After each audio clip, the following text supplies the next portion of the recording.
Et donc très clairement par rapport à ça, eh bien, ce qu'on peut déjà dire, c'est que la mort annoncée du commerce de détail, ben, c'est pas pour tout de suite. Clairement, le magasin, lui, même dans sa forme la plus conventionnelle, reste bien vivant. Et en soi, ce qui est très très important par rapport à ça, eh bien, c'est ce que nous dit notre ami Jeff Bezos, à savoir que si on construit une bonne expérience utilisateur, si on essaye vraiment de mettre les clients au cœur de nos préoccupations, eh bien, on construit en fait le plus puissant des réseaux de bouche à oreille. Et aujourd'hui, votre magasin, eh bien, il est vecteur d'expérience. Ça, c'est évident. Pourquoi? Prenez typiquement la start-up du web Casper, donc qui vend des matelas. C'est un pur player. Ils ont vraiment commencé en full e-commerce, mais ils vont ouvrir très prochainement 200 magasins. C'est pas bien compliqué. Le e-commerce nous ampute involontairement de plusieurs sens. On ne peut pas toucher, on ne peut pas goûter, on ne peut pas sentir. On peut éventuellement écouter et on peut voir. C'est tout ce qu'on peut faire sur le web. Donc clairement, l'achat d'un matelas, ce n'est pas un achat, c'est pas un petit achat. Ça nécessite quand même pas mal de documentation, de recherche. Un matelas, on s'engage généralement pour 10 ans. Enfin, c'est du moins ce que l'OMS préconise. Donc clairement, Casper s'est rendu compte que il y avait une limitation dans l'approche qu'il proposait sur le marché, à savoir que les gens devaient croire sur parole ou croire sur base des déclarations sur le site web que le produit était vraiment parfait et correspondait vraiment bien aux attentes du client. Et là, malheureusement, eh bien, ils se sont rendus compte qu'il était préférable d'ouvrir des magasins parce que voilà, les gens se rendent dans un point de vente, peuvent s'asseoir, peuvent découvrir le matelas, voir si ça fonctionne bien, voir si ça leur correspond finalement.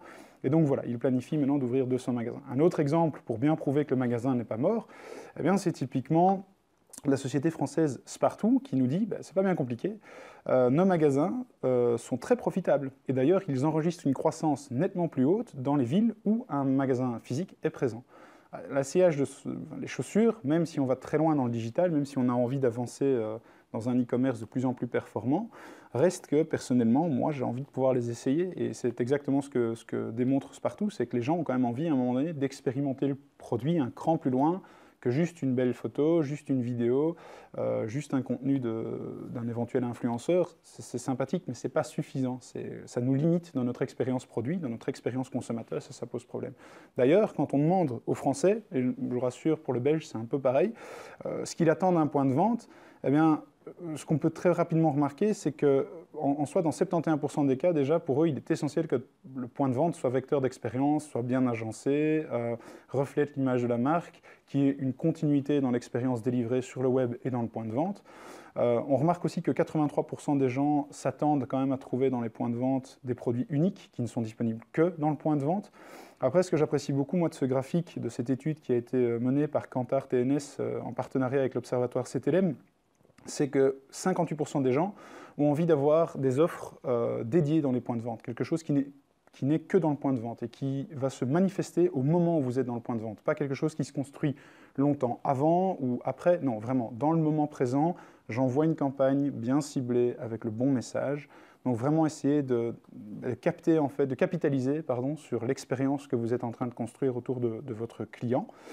Et dans 51% des cas, quand même, ils s'attendent à avoir du contact humain, j'insiste, du contact humain et du conseil par un professionnel. Donc ça, clairement, on voit que finalement, le magasin est encore bien vivant, et ce parce qu'il est vecteur d'expérience et parce qu'il permet d'avoir un contact humain, ce que l'e-commerce, malheureusement, ne permet pas. Okay, bon, évidemment, avec l'avènement de nouveaux canaux et de nouvelles technologies, le parcours d'achat, c'est franchement profondément changé. Donc ça rend quand même les choses plus complexes et le magasin n'est plus que l'un des points, n'est plus que l'un de ces moments dans le parcours d'achat. Alors on pourrait croire à tort que c'est uniquement en termes de conversion. Non, il est tout à fait possible que votre consommateur débute sa recherche sur le web, aille dans le point de vente et achète, ou aille d'abord dans le point de vente, découvre le produit, se dit tiens ça m'intéresse, retourne sur le web pour se renseigner, aille collecter des informations, des revues d'utilisateurs, et puis finalement redécide de revenir dans le magasin pour convertir, pour réessayer une deuxième fois, ou commande en ligne. Voilà, c'est très difficile maintenant de se dire ok, le trajet d'achat de l'utilisateur, ce n'est plus une ligne, c'est terminé. Maintenant c'est quelque chose qui est multi-moment, il faut pouvoir toucher le consommateur à différents endroits, avec le bon message. Et quand on parle de bon message, on ne parle pas uniquement d'un message qui est vecteur de valeur ou qui représente bien votre marque ou votre produit. On parle d'un message mais qui correspond aux attentes de l'utilisateur au moment où il les reçoit. Okay, et pour ça, eh bien, on a différents canaux qui se proposent à nous. Et aujourd'hui, on va se concentrer principalement sur tout ce qui est social ads et social ads remarketing, tout ce qui est display, un petit peu de YouTube et de SEA et de RLSA. Okay, donc Search Engine Advertising et le reciblage dynamique dans les moteurs de recherche. Okay, donc on va rester principalement concentré sur ces canaux-là. Et avant d'aller encore un peu plus loin dans cette présentation, je vais passer la parole à William pour une petite checklist avant de sauter plus en détail dans cet univers captivant du Drive to Store. Yes, exact. Donc, bonjour à tous. Donc, je m'appelle William, pour ceux qui ne me connaissent pas. Je suis consultant en publicité chez NURSEM depuis plus de 2 ans.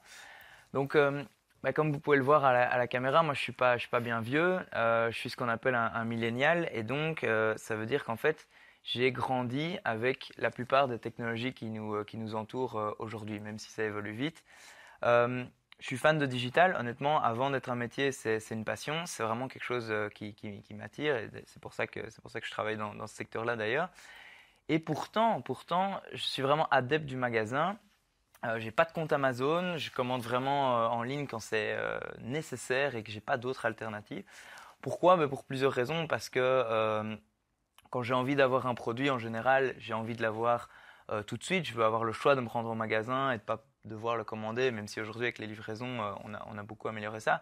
Mais aussi parce que j'ai envie de pouvoir expérimenter justement tout le cadre qui va avec, donc que ce soit au niveau du magasin, des produits, de pouvoir voir un produit, de l'essayer, etc. Donc voilà, moi je me rends beaucoup en magasin. Et d'ailleurs, je ne suis pas le seul parce que on parle beaucoup évidemment du e-commerce parce que c'est en pleine expansion, ça c'est sûr, mais à l'heure actuelle, en 2018, encore 90% des transactions sont faites en magasin pour seulement 9,1% qui sont faites online. Donc vraiment, le magasin représente toujours une partie importante de nos business respectifs. D'autres statistiques intéressantes avant de passer dans le vif du sujet, c'est ce qu'on appelle le I want to go moment. Qu'est-ce que ça veut dire? Donc, c'est les gens qui en fait font une recherche sur leur smartphone avec un sens qu'ils vont donner à la recherche de se rendre en magasin. Donc, ça va par exemple être quel est le Carrefour ou quel est le centre commercial le plus proche de moi. Et ça, on voit que ces requêtes-là ont doublé rien que cette année.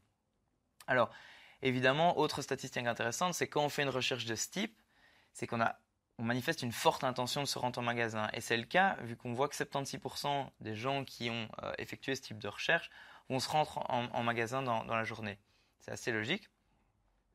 Alors d'autres statistiques, donc toujours par rapport à ce magasin, c'est que 82% des utilisateurs de smartphones vont se rendre en magasin après avoir vu un produit sur leur device, donc sur leur appareil. Autre chose, 60% des utilisateurs consultent la disponibilité d'un produit avant de se rendre en magasin. Mais c'est typiquement mon cas. C'est pas parce que j'aime me rendre en magasin et à contrario avec l'e-commerce que j'ai beaucoup de temps à passer à trouver une place de parking, à me rendre en magasin pour finalement que le produit ne soit pas disponible. Donc c'est super important d'avoir vraiment un maximum d'informations qui soient disponibles online, mais des informations qui ont en fait un rapport offline. Oui, très clairement. D'ailleurs, pour votre information, GFK vient de sortir son premier rapport sur 2018 en matière de comportement en magasin. 3e cause de non-achat en magasin, c'est la non-disponibilité du produit convoité. Donc, quelque chose à bien travailler et auquel on doit faire particulièrement attention. Puis une petite dernière statistique pour la route. C'est que 72% des retailers, donc vous principalement, ont décidé de faire de l'expérience client vraiment une de leurs priorités pour l'année à venir. Je pense qu'on pourrait faire un webinaire ou une présentation, en discuter des heures rien que sur ce sujet-là. Bon, nous, ce n'est pas notre domaine. Voilà, on travaille principalement à faire de l'acquisition, donc à amener des gens devant votre magasin. Après, les faire rentrer et les convaincre de rester et de passer du temps, ça, c'est votre boulot. Mais clairement, moi, je peux que confirmer cette statistique-là, c'est que c'est super intéressant d'avoir finalement quelque chose qui soit agréable. Et ça va vraiment du parking à l'expérience qu'on a dedans, à la qualité des conseils qui sont prodigués, etc. Donc voilà, si je vous donnais un peu ces statistiques-là, c'était, je pense maintenant vous l'avez compris, pour vous dire que le magasin, clairement, il n'est pas mort, malgré qu'on ne fait que parler de e-commerce dans la presse ou presque. Le magasin, il est bien vivant. Et donc, j'avais envie de vous donner quelques tactiques pour justement comment voir pour combiner les campagnes qu'on fait online vers quelque chose qui soit finalement offline. Alors, il y a des tactiques que vous connaîtrez qui sont pas super compliquées. Mais voilà, donc j'ai choisi 3 canaux. Le premier, c'est évidemment Google Ads ici, donc pour rappel, anciennement Google AdWords, qui est finalement le plus important et celui qu'on peut utiliser le plus. Alors, comment est-ce qu'on va faire du Drive to Store via Google Ads? La première chose à savoir, c'est qu'on va faire une campagne qui est super classique. Donc, ça veut dire que les bases pour faire une campagne sur Google Ads ou AdWords, comme vous voulez, sont les mêmes. Donc, on va définir un objectif, et que ce soit au niveau du type de campagne ou bien un objectif de brand awareness ou bien de conversion, peu importe. Ensuite, vous allez définir votre ciblage et votre audience, donc à qui vous allez adresser cette campagne. Ensuite, le niveau d'achat média, donc que ce soit au niveau du budget de votre campagne ou bien l'enchère si vous travaillez en coup par clic par exemple. Et bien sûr, le message ou le créatif. Donc si vous avez une annonce search, donc ce sera un message. Et si vous avez une campagne peut-être display ou YouTube, peu importe, ce sera un créatif, donc une bannière ou bien une vidéo. Et enfin, ça ne change pas du tout d'une campagne classique. Donc une fois que votre campagne Drive to Store va être lancée, vous ne partez pas en vacances et laissez ça tourner tout seul. Vous la suivez bien entendu et vous essayez de l'optimiser dans le temps pour améliorer les résultats. C'est ce qu'on fait pour toutes les campagnes. Maintenant, une fois que votre campagne est créée, quels sont les petits tips and tricks qu'on peut utiliser pour avoir comme objectif final de cette campagne le Drive to Store? Alors, j'en ai choisi quelques-uns, il y en a d'autres, clairement, on pourra en discuter aussi. J'ai choisi ceux qui me semblaient le plus pertinent et surtout quelque chose qui soit très concret. Donc voilà, après le webinaire, si vous voulez ouvrir votre compte AdWords et mettre ça en place, honnêtement, vous pourrez le faire, c'est pas bien compliqué. La première chose, c'est les extensions. Donc les extensions, pour rappel, c'est un complément d'information qui est affiché en même temps que votre annonce directement dans les résultats de recherche. Donc elles sont super importantes pour plusieurs raisons. Déjà parce que Google veut que vous les utilisiez et si Google le veut, c'est bien de faire ce qu'il demande parce qu'après ça nous donnera des résultats qui n'en seront que meilleurs. Mais ici, dans le cas concret qui nous intéresse, la première extension, c'est celle de Location. Donc en fait, c'est afficher l'adresse de votre magasin et les heures d'ouverture directement dans les résultats de recherche. Donc par exemple, quelqu'un qui va rechercher magasin Léonidas ou magasin Yves Rocher le plus proche va pouvoir avoir l'adresse du point de vente le plus proche de lui. Alors ça, c'est si jamais vous vous posez la question, on ne va pas rentrer l'adresse manuellement dans chacune des campagnes, c'est connecté avec votre compte Google My Business. Donc j'insiste là-dessus, votre compte Google My Business, c'est extrêmement important qu'il soit bien en ordre et bien à jour. Parce que si jamais il est connecté avec votre compte Google Ads et que les informations sont plus bonnes, vous allez montrer aux internautes des mauvaises informations. Et là, ça peut être assez problématique. La deuxième, c'est l'extension de promotion ou de prix. Sont deux différentes, mais donc le but ici, c'est d'afficher une promotion. Alors, dans le cas que j'ai pris ici, c'est justement un code promo qui sera disponible online par exemple pour le Black Friday, mais vous pouvez tout à fait imaginer de faire ça de manière offline, donc de rendre une promotion disponible uniquement en magasin, que ce soit via un code, un mot de passe, bref, il existe plusieurs techniques pour le faire. Mais donc de nouveau, quelqu'un qui est vraiment online, l'inciter à faire le déplacement et à se rendre en magasin. Et troisièmement, l'extension de message, donc qui est un peu moins connu simplement et moins utilisé, mais qui est assez sympa aussi. C'est en fait, donc vous avez un numéro de mobile qui est directement affiché dans les résultats de recherche. Et en cliquant dessus, en fait, l'internaute, ça va ouvrir une application de messagerie, que ce soit Messenger si vous utilisez ça sur Facebook, ou bien votre adresse, votre application SMS sur smartphone. Et en fait, vous allez pouvoir prendre contact directement avec un vendeur. C'est pas mal parce que ça permet de réduire finalement la distance entre l'entreprise et le consommateur. On est vraiment aujourd'hui à un clic d'avoir une information et surtout d'avoir quelqu'un en face qui nous répond. Alors ça peut être une personne qui est attitrée à ce boulot-là ou bien ça peut être un chatbot, peu importe. Mais si vous avez une question par rapport à justement est-ce qu'un article est disponible en magasin, est-ce que vous voulez être sûr, parce qu'une erreur de stock, évidemment, ça peut arriver. Est-ce que le magasin ferme bien à telle heure? Est-ce qu'il est ouvert le dimanche matin, etc. Donc, posez toute une série de questions. Ça, c'est possible aussi. Eh bien, si vous avez quelqu'un, évidemment, en face qui vous répond et qui vous donne des informations pertinentes, de nouveau, ça peut clairement aider à passer l'étape, on va dire, de se rendre au magasin. Alors, deuxième petite tactique, c'est évidemment l'optimisation de vos campagnes. Donc, vous pouvez et vous devez, si vous le faites, si vous voulez le faire, en tout cas, optimiser vos campagnes dans le but du Drive to Store. Donc, il est possible déjà d'afficher vos campagnes uniquement, par exemple, pendant les heures ou les jours d'ouverture de votre magasin.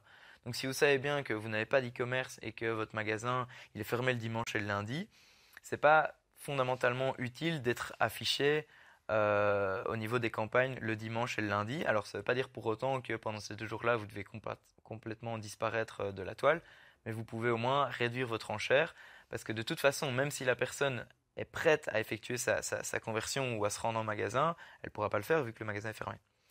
Ensuite, il y a les site links. Donc ici, c'est l'encadré en rouge que j'ai mis. Donc ça, c'est un autre type d'extension qui est super utilisé, celui-là. Et en fait, donc ce sont des liens annexes qui vont renvoyer vers une autre page de votre site. Donc simplement en cliquant, on va pouvoir se rendre vers une autre page que celle qui est mentionnée en primaire, on va dire, dans l'annonce.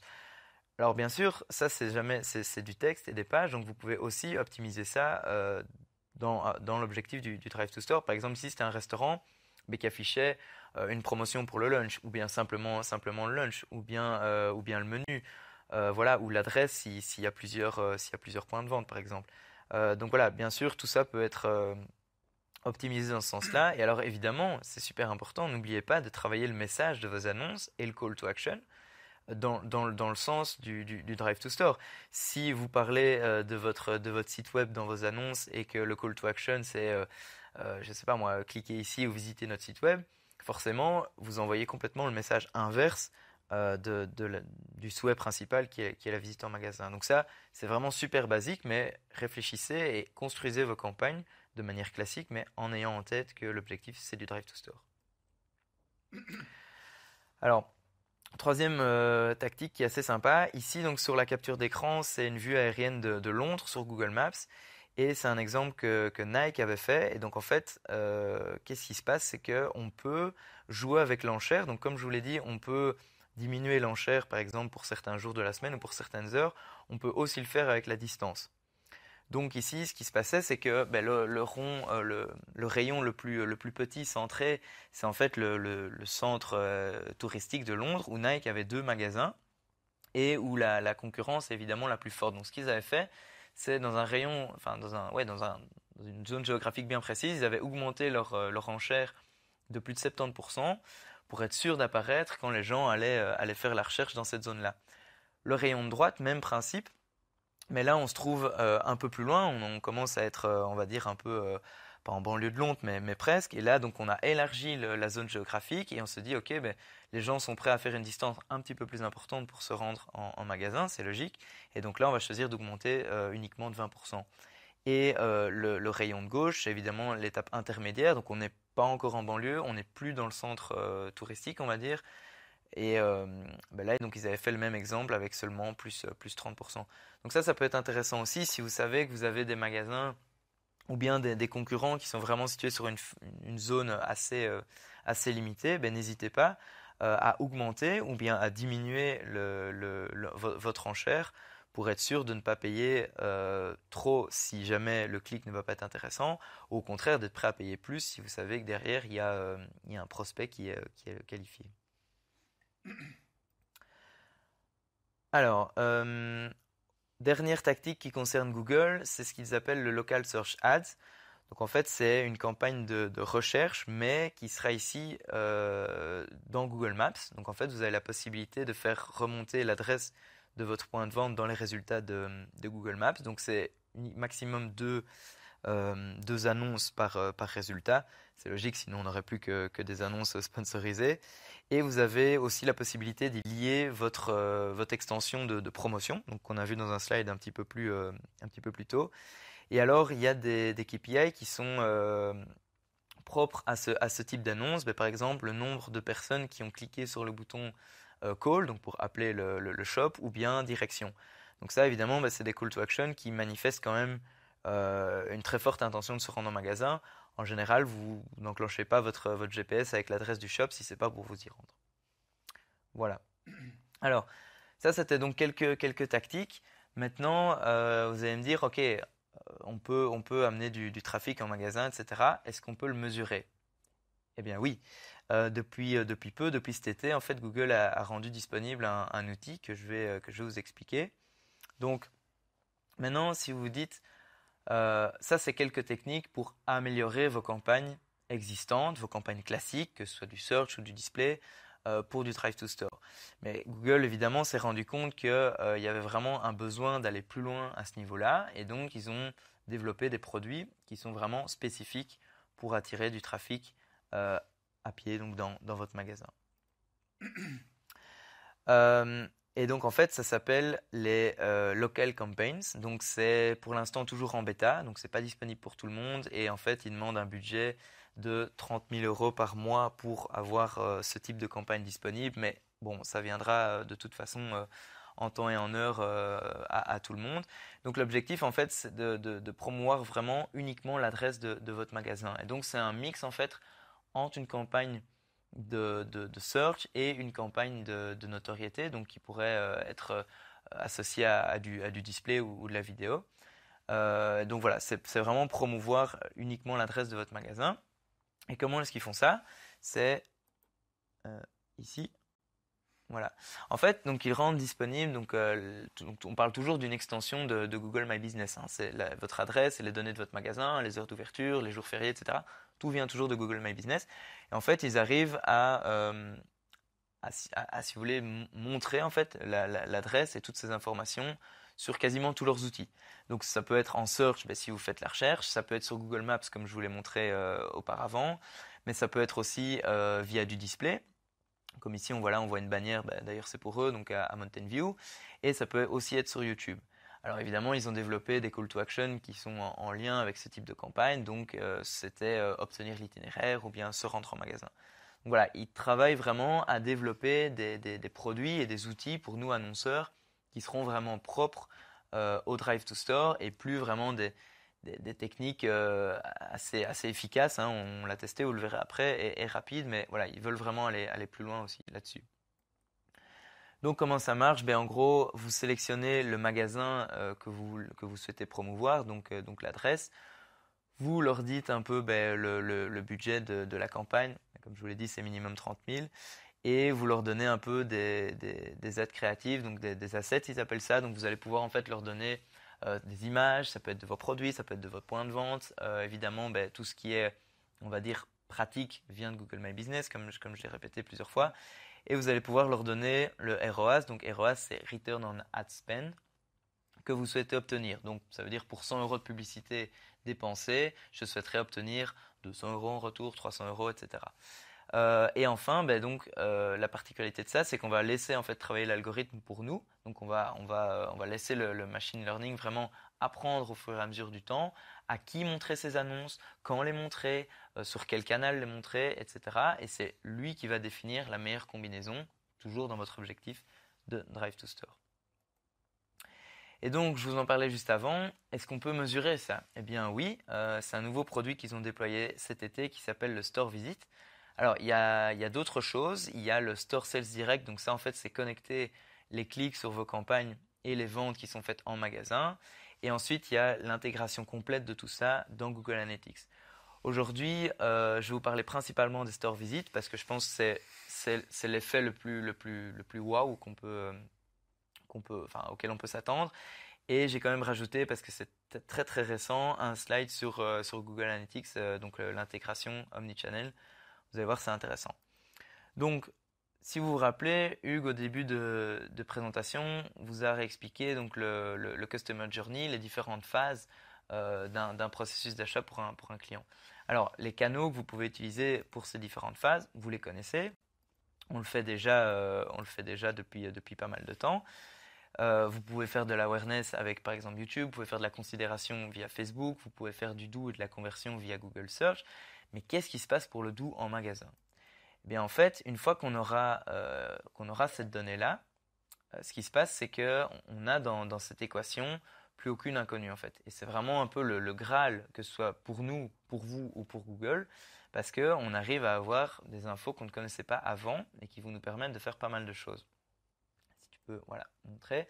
Donc les conversions online, évidemment, on les a déjà. Si votre compte Google AdWords ou Google Ads est bien paramétré, vous savez a priori quand quelqu'un convertit. Alors ça peut être une conversion, je le rappelle, c'est un peu tout ce que vous voulez, hein. Si on pense e-commerce, ce sera en général une vente, mais si on pense lead generation, ce sera un formulaire de contact, ça peut être une newsletter, un store locator évidemment, tout ce que vous voulez.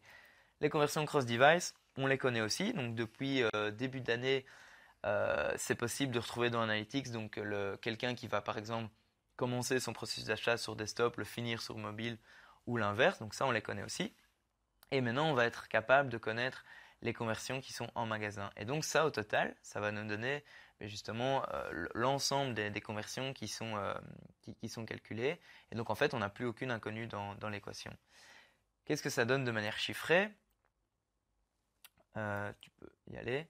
Alors, on va le voir juste après. Vous allez me dire, mais comment est-ce qu'on peut calculer la visite en magasin au départ d'un ordinateur ou d'une campagne? Eh bien, c'est un peu la magie de Google, c'est ce qu'il propose. Donc c'est une technique, une méthodologie qui est un petit peu complexe, mais pour faire simple, tout ce qui est habitude de consommation, donc que ce soit le temps passé sur le site internet, le nombre de pages vues, quel âge vous avez, depuis quel lieu vous vous connectez, etc. Tout ça, on le connaît déjà, donc ils gardent évidemment tout ça et ils vont l'agréger avec des données qui viennent de votre mobile. Donc, comme le GPS, l'historique de localisation, la télémétrie, les signaux Wi-Fi, etc.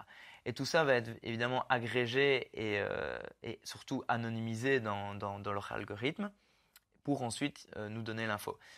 Ils nous disent que l'info, elle est disponible dans le compte, donc pour nous, uniquement quand ils sont sûrs de celle-ci à 95 ou 99%, ça dépend un peu. Donc c'est tout à fait possible que on soit éligible pour ce système, mais ça peut prendre un peu de temps parce que de nouveau, ils nous donnent l'info uniquement quand ils en sont certains.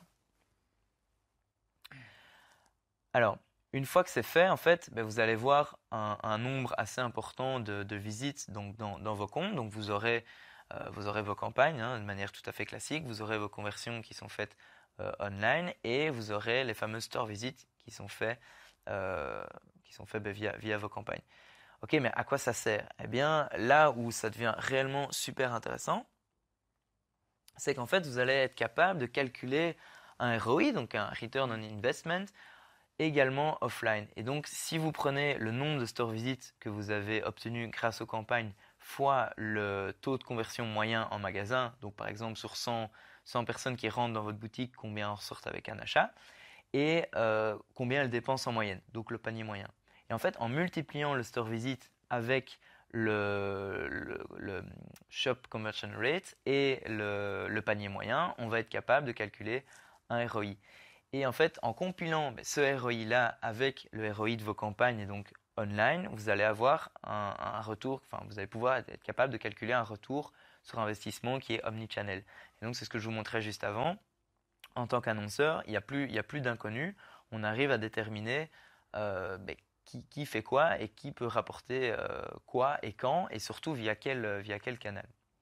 Donc si je vous montre ce que ça donne en gros dans un compte AdWords, donc la colonne de gauche qui est floutée, c'est l'adresse de chacun de vos points de vente et vous allez avoir celui qu'on a entouré, le fameux store visit. Donc c'est qui a cliqué sur la campagne et s'est rendu en magasin en déant les 30 jours.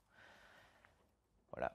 Et alors c'est ça que je voulais vous montrer parce que ça en fait je l'ai disponible pour un de mes clients depuis la semaine dernière seulement, donc c'est vraiment tout récent, mais donc c'est agréger ces données-là dans Google Analytics. Alors qu'est-ce que ça change? Donc ici le screenshot, on est bien sur Google Analytics, tandis que le précédent on était sur AdWords. Eh bien en fait vous avez les mêmes données mais par canaux. Ça veut dire que le jour où vous faites une newsletter, vous faites un emailing, vous faites des campagnes sur les réseaux sociaux, vous êtes capable désormais de dire ok, mais quel canal m'amène le plus de trafic en magasin? Et donc si votre but de nouveau, si vous n'avez peut-être pas d'e-commerce et que votre seul et unique but c'est d'attirer du trafic en boutique, eh bien vous allez pouvoir en fait jongler avec les différents canaux et pousser évidemment celui qui fonctionne le mieux. Voilà, voilà. Ce qui nous amène à la fin de Google Ads. Et là, La fin de Google Ads, et donc on atterrit avec le deuxième géant de la publicité, donc Facebook et Instagram. Alors je mélange les deux. Évidemment, ce sont des canaux qui doivent être traités à part entière l'un et l'autre. Ils n'ont pas les mêmes objectifs, la cible n'est pas la même, etc. Mais ici, pour des raisons simplifiées, c'est que l'interface est vraiment identique. Donc c'est pour ça que je les ai tous les deux intégrés. Donc comme Google, Facebook propose des outils pour... Excuse-moi. Non, c'est rien. Où Il revient ou il revient pas? Il revient pas. Et il revient. C'était pas la journée, c'était la journée des... Il revient. Donc comme Google, Facebook propose des petites astuces pour faire du Drive to Store. Donc en fait, on peut sur Facebook créer un store locator. C'est quoi? C'est en fait une carte qui va être présente et en fait ajoutée à toutes vos campagnes. Donc peu importe le format que vous utilisez, ça peut être du carrousel, ça peut être une image, ça peut être une vidéo. En fin de publicité ou à côté de celle-ci, vous allez avoir une carte qui est tirée donc de Maps avec la pin exacte de votre point de vente. Et alors évidemment, c'est logique, mais ils ont évidemment travaillé sur des call to action en lien avec ça. Et donc de nouveau, on peut choisir obtenir l'itinéraire, appeler le magasin maintenant ou envoyer un message. Et donc là, ce sera via l'application de Messenger de Facebook. Donc ça, c'est assez sympa. C'est pas du tout compliqué à mettre en place. Deuxième exemple, donc voilà, je reparle un peu d'Instagram, j'avais envie de vous le mettre. Là, ça demande un peu plus de réflexion et de stratégie parce qu'on n'utilise pas un format qui est nouveau ou qui est particulier au Drive to Store. Mais en fait, c'est un exemple de la marque de chips Lay's. Eux avaient fait ça donc pour voter pour la nouvelle saveur favorite et celle qui remportait le plus de votes serait produite et évidemment disponible en magasin. Donc en fait, ce qu'ils ont fait ici, c'est demander une action online, donc le vote via Instagram, qui aurait des conséquences a priori offline. Parce que si vous votez pour votre saveur préférée et que celle-ci est finalement produite et disponible en magasin, il y a de fortes chances que vous vous rendiez en magasin pour pouvoir l'acheter, la découvrir et la goûter. Donc voilà, ça c'est aussi un exemple. Comment aller plus loin avec Instagram? On me dit toujours, oui, Instagram, ça vend rien. C'est uniquement bon pour les influenceuses, etc. ou pour prendre des photos de son plat au restaurant. C'est pas faux, clairement, mais il y a moyen d'aller beaucoup plus loin et avec un peu d'imagination, on peut aussi faire de chouettes choses. Alors, au niveau du ciblage, donc vous savez que Facebook et les réseaux sociaux sont particulièrement connus et utilisés pour leurs possibilités de ciblage très avancées. Il y a quelque chose qui est assez récent. Donc, vous savez que vous pouvez cibler une zone géographique bien précise. Ça peut être un pays, une ville, une région, une rue, peu importe. Aujourd'hui, en fait, Facebook propose, comme sur Google My Business, d'encoder un listing de tous vos points de vente. Alors de tous, si vous en avez beaucoup, mais ça peut aussi être un ou deux. Et de choisir comme ciblage uniquement ce point de vente-là. Donc là, vous êtes sûr que vous avez un ciblage qui est 100% précis, vu que Facebook va établir un rayon géographique pour diffuser vos publicités à partir de l'adresse précise de votre boutique. Donc ça, c'est assez sympa. Et bien évidemment, si vous êtes un gros retailer et que vous avez 150, 200, voire beaucoup plus de points de vente, il est possible d'automatiser ça en travaillant avec l'API. Donc ça, c'est pas mal du tout. Autre chose, vous êtes un retailer, vous ouvrez un nouveau magasin, vous avez fait vos études, etc. Vous connaissez a priori votre zone de chalandise, mais vous n'en êtes pas encore sûr. Alors, il est possible de la tester, mais pour ne pas faire 10, 15, 20 essais, aujourd'hui, il est possible de partir du lieu de votre point de vente et de dire à Facebook, voilà, moi, pour remplir mes objectifs, j'ai besoin de toucher 10 000, 20 000, 100 000 personnes autour de mon magasin. Mais quel rayon, quelle zone géographique ça représente? Alors, si vous êtes dans un petit village en Wallonie, il va falloir aller beaucoup plus loin. Si vous êtes à Londres, évidemment, vous toucherez beaucoup plus de personnes dans un petit rayon. Ça, c'est parfaitement logique. Mais combien?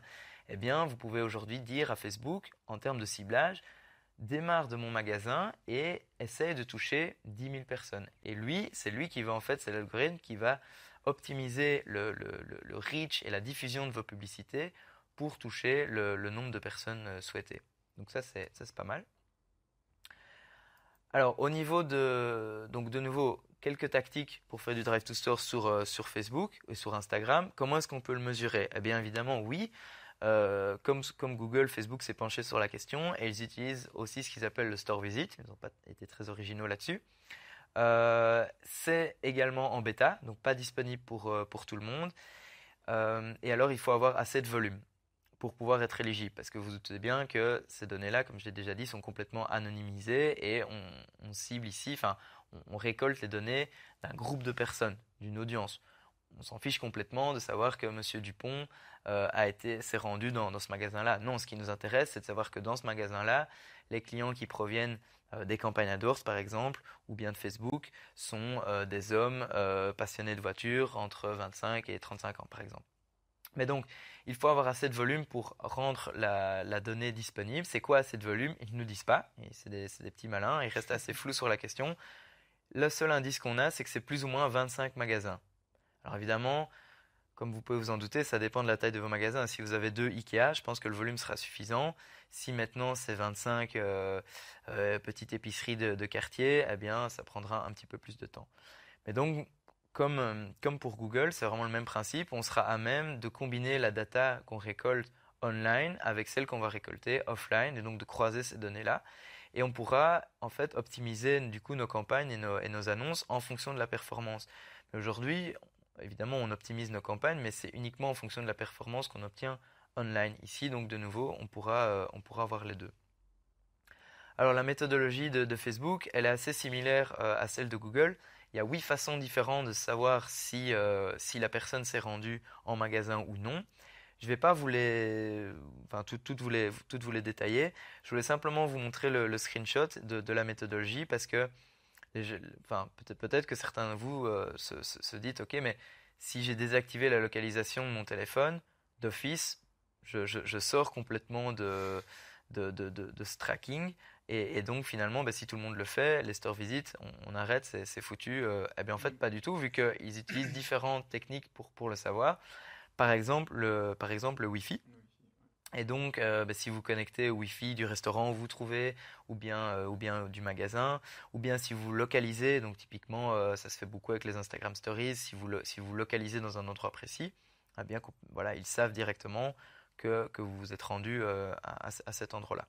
Ouais, le meilleur exemple, c'est d'aller sur votre profil My Activity de Google et de voir un peu ce que Google est capable de faire avec ou sans GPS, avec ou sans tracking. Là, vous voyez clairement, en effet, qu'au travers de mesures par rapport à l'intensité en fait, du signal Wi-Fi reçu par votre smartphone et le positionnement du point d'accès, à Google, c'est en fait que vous vous êtes rendu oui ou non dans un magasin.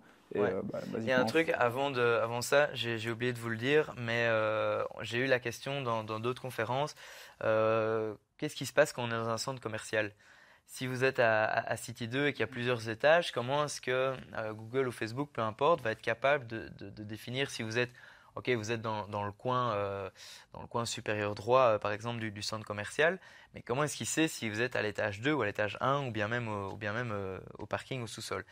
Eh bien, ils nous ont dit pendant l'été qu'ils avaient cartographié tous les centres commerciaux. Alors, j'imagine que c'est tous les principaux centres commerciaux d'Europe de l'Ouest. Donc ça veut dire que, a priori, ils savent exactement avec la télémétrie si vous vous trouvez à quel étage. On m'a fait la démo en live chez eux. Ils ont appelé un de leurs collègues qui était à Stockholm et qui s'est rendu donc dans un magasin, qui se filmait avec son smartphone, qui s'est rendu dans un magasin donc à l'étage 3 et puis qui s'est rendu donc dans le même positionnement géographique, mais à l'étage 2. Et en fait, effectivement, avec le site myactivity.google.com, on a pu voir que la personne était restée effectivement dans ce magasin-là pendant 4 minutes et dans le magasin à l'étage inférieur pendant 3 minutes. Alors, oui, c'était sûrement préparé, je vous l'accorde, mais en tout cas, a priori, ils nous disent qu'ils sont capables de le faire aussi. Voilà, ça c'était la petite parenthèse. Si je continue avec Facebook, donc comme je vous ai dit, c'est un prérequis d'avoir suffisamment de volume. Et si vous ne l'avez pas, il existe une autre méthode pour combiner vos data offline et online, qui est un petit peu plus technique, mais j'avais vraiment envie de vous la présenter parce que c'est super intéressant. Ça s'appelle Offline Event. Et donc en fait, ce que vous allez faire, c'est récolter l'information de vos clients en magasin. Donc ça, c'est primordial, sinon ça ne marche pas. Au terme, par exemple, d'une carte client, d'une carte de fidélité, peu importe. principalement, la data qu'il faut, c'est l'adresse mail, mais si vous avez le numéro de téléphone et le nom et le prénom, ça peut clairement aider. Et en fait, vous allez pouvoir donc extraire ce fichier de votre CRM, par exemple, et uploader le fichier en format Excel dans Facebook. Et qu'est-ce que va faire Facebook? Il va être capable en fait de matcher les informations que vous donnez via donc votre fichier Excel avec les informations dont lui dispose. Et en fait, il va essayer de retrouver des profils. Si vous avez par exemple williamtinon@universem.com s'est rendu dans tel magasin avec ma carte de fidélité.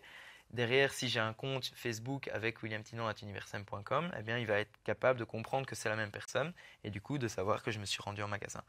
Ça, c'est un petit peu plus technique à mettre en place. Et évidemment, il y a un prérequis, c'est de collecter de la data en magasin. Mais on l'a déjà fait et du coup, c'est assez puissant aussi de pouvoir combiner ça. Voilà, et je termine par là. Le troisième canal que j'ai envie de vous présenter, c'est Waze. Alors on se dit souvent, ouais, mais Waze, c'est une petite application GPS, etc., comme il en existe d'autres. Ben, pas vraiment, parce qu'en 2013, je pense, ça a été racheté par Google. Et aujourd'hui, en France, pour vous donner juste une statistique, c'est plus de 10 millions d'utilisateurs mensuels. Donc clairement, ça devient finalement, ben, Waze surpasse et dépasse les applications de GPS traditionnelles, voire même les GPS intégrés dans les voitures. Donc c'est assez intéressant de savoir que clairement ça prend de l'ampleur. Et comme j'ai dit, ça a été racheté par Google, donc vous pouvez être sûr qu'il y aura du suivi, des optimisations et des améliorations de ça. Voilà, et donc quels sont les différents types de publicités qu'on peut faire sur Waze? Il y en a 3 principalement. Le premier, c'est le takeover. Donc, typiquement, vous arrêtez un feu rouge ou bien dans les bouchons et vous allez avoir en fait une bannière qui va venir se mettre sur votre écran quand vous êtes à l'arrêt avec soit une promotion, soit l'adresse d'un point de vente. Et quand vous cliquez sur le bouton bleu que vous voyez sur la première image, ça vous envoie évidemment l'itinéraire directement. Et en plus, ils sont malins vu que ça ajoute une étape à votre itinéraire. Donc, c'est même pas, ça ne remplace pas l'endroit où vous vouliez aller à la base. Ça ajoute vraiment une étape. Donc, tout a été pensé pour faciliter ça. La deuxième chose, c'est un pointeur, donc une pin sur la map. Où vous pouvez en fait sponsoriser votre établissement. Je pense que ça marche pas mal pour les établissements auxquels on peut se dire, bah oui, je vais m'arrêter là. La restauration rapide, etc. Mais j'avais vu une étude qui avait été réalisée pas par nous malheureusement, mais avec Decathlon. Voilà, un Decathlon, donc multisport, hein, vous connaissez ça très bien. On peut se rendre à un Decathlon pour faire un achat c'est même pas de dernière minute, mais se dire, ah ben voilà, en fait, il y a un Decathlon qui se trouve juste à côté de là où je passe. J'ai déjà dû le faire sur la route des vacances, c'est assez intéressant. Et le troisièmement, c'est un peu comme sur Google Maps, c'est donc de faire remonter l'adresse de votre point de vente dans les résultats de recherche. Donc par exemple, si vous êtes une pompe à essence, c'est assez intéressant de le faire parce que même sans être forcément l'emplacement le plus proche de l'utilisateur, vous pouvez en fait attirer du trafic de cette façon-là. Alors au niveau, donc pareil, toujours tactique et mesure. Là, on va pour l'instant bien moins loin que sur Google et Facebook. Néanmoins, ils donnent des KPI assez précis. Vous aurez donc le nombre de gens qui ont cliqué sur le bouton d'appel ou bien le bouton obtenir l'itinéraire. Donc ça, évidemment, de nouveau, une bonne intention de se rendre en magasin derrière. Mais ils donnent aussi un autre indicateur assez sympa. C'est la distance moyenne parcourue par l'automobiliste après avoir vu votre publicité. Donc si vous affichez votre publicité dans un rayon géographique de 5 km autour de votre point de vente, si en moyenne, après avoir vu votre pub, l'automobiliste parcourt 10-15 km, vous pouvez facilement déduire qu'il a directement été à sa destination de base et ne s'est pas rendu dans votre magasin. Voilà. Okay. Et donc voilà, ça nous amène à la fin de toutes ces tactiques. Alors c'est formidable pour la théorie, mais nous on a aussi mis ça un peu en pratique et aujourd'hui on voulait mettre à l'honneur une marque pour laquelle on travaille actuellement qui est la marque Léonidas. Léonidas, très clairement, enfin je vais reprendre les mots de Gauthier Faube, notre point de contact, ici une très grande dame, mais oui c'est une marque centenaire et qui a une stratégie qui est principalement orientée sur le produit. Et donc rappelez-vous ce que j'expliquais en début de présentation, le problème du e-commerce, c'est très sympathique, mais si vous êtes orienté 100% sur votre produit et que finalement votre produit est ce qui est le vecteur de votre marque, vous avez un réel problème puisque je ne peux, dans une phase de découverte, que me contenter d'une photographie. Alors certes, ils ont l'air très appétissants, mais on a eu un peu l'impression chez Léonidas que ce qui traduisait le mieux leur approche, c'est une une analogie digitale, donc d'un côté le visuel pour attirer, mais le goût pour convaincre et pour fidéliser les utilisateurs. De plus, Leonidas, c'est une marque très présente. En France et en Belgique, c'est plus de 1000 points de vente, si j'ai bonne mémoire, avec un très fort réseau de distribution, tantôt des points de vente propriétaires, mais également des franchisés. Et donc, en soi, ce serait vraiment regrettable pour la marque de ne pas capitaliser sur ce réseau de distribution très présent pour amener justement les utilisateurs et les consommateurs à découvrir les produits de la marque Leonidas et donc finalement à passer à l'achat et donc convertir. Et typiquement ici, le chocolat, c'est un produit qui est lié à une certaine saisonnalité. Et donc typiquement ici, pour une campagne qu'on a lancée pour la saison de Pâques, on a voulu faire découvrir un produit qui est l'œuf Manon. Donc le Manon, c'est probablement, enfin pour moi en tout cas, c'est la saveur phare de Leonidas. C'est vraiment le produit auquel tout le monde pense quand on dit Leonidas, c'est le Manon, c'est cette saveur très particulière. À la base, vous avez tous, je pense, plus ou moins en tête cette belle praline blanche. Et là, ici, qu'a fait Leonidas? Ils ont repris ce produit phare de leur gamme et l'ont décliné sous un format différent qui est un œuf. Et là, clairement, ce qu'on a voulu mettre en place, c'est des campagnes de Drive to Store, notamment au travers du Facebook Store Locator, avec un ciblage très spécifique lié à une action qui se déroulait en point de vente, à savoir un atelier dégustation, donc la possibilité pour les clients de découvrir cette saveur qu'ils connaissent, mais sous un format différent, avec clairement comme call to action un itinéraire vers le point de vente. Donc l'idée, c'était un ciblage sur centre d'intérêt étant apprécie le chocolat ou apprécie les produits chocolatés, à proximité des points de vente, dans les tranches horaires qui correspondent évidemment à l'organisation de l'atelier de découverte et à la disponibilité du produit en point de vente. Rappelez-vous, l'étude de GfK, troisième raison pour laquelle les gens n'achètent pas, c'est la non-disponibilité d'un produit. Donc c'était vraiment ici de pousser la campagne dans un rayon qui correspondait à la proximité du point de vente, où le produit était disponible et où l'atelier dégustation était organisé. Alors je ne peux malheureusement pas vous partager les résultats de cette campagne. On sait qu'elle a très bien fonctionné, que le taux de clic a bien augmenté, qu'on a eu de très bons résultats. Plus en détail, on ne peut pas, voilà. Mais au moins, on sait que ça a eu un impact. Et là, très clairement, je pense que c'est une belle traduction de ce qu'on vous a présenté aujourd'hui, à savoir, vous avez un point de vente, vous capitalisez sur ce point de vente, sur l'expérience qu'il peut délivrer à votre audience, et vous mettez en place des campagnes adéquates. Autre exemple avec la marque Leonidas, c'est la collection Astérix. Donc ça, c'était pour la rentrée scolaire.